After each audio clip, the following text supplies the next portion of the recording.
ku yi maza ku danna subscribe sannan kuma ku danna alamar ƙararrawa domin samun sababbin shirye-shiryenmu da zarar mun dora. Salamu alaikum, sunana Rahama Sadau.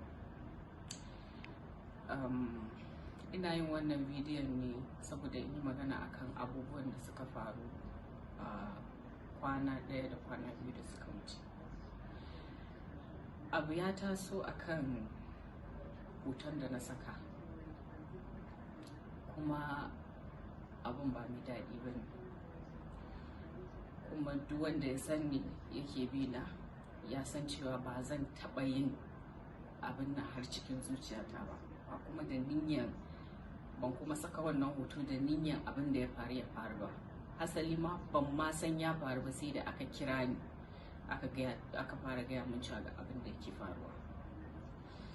Ni musulma ce, iyayena musulmai ne, dangina gaba ɗaya musulmai ne. Ba zan taɓa yin wani abu da zai taɓa musulunci ko kuma manzon Allah sallallahu alaihi wasallam.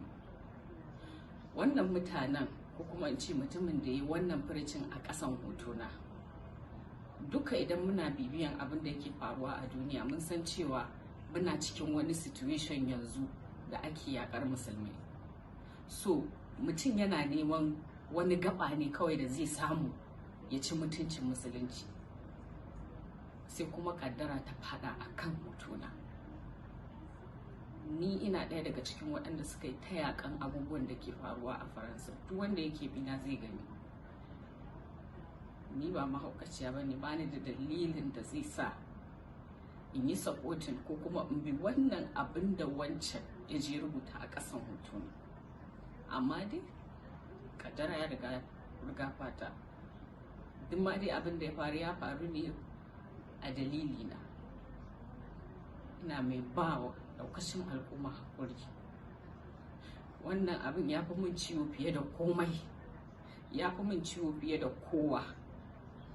Don Allah a yi haƙuri, Allah ya kare.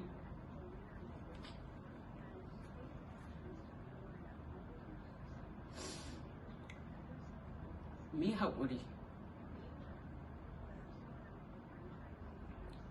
mu dinga yi wa juna adalci. Don Allah, na gode. Wannan abu ya fi min ciwo fiye da komai a duniya.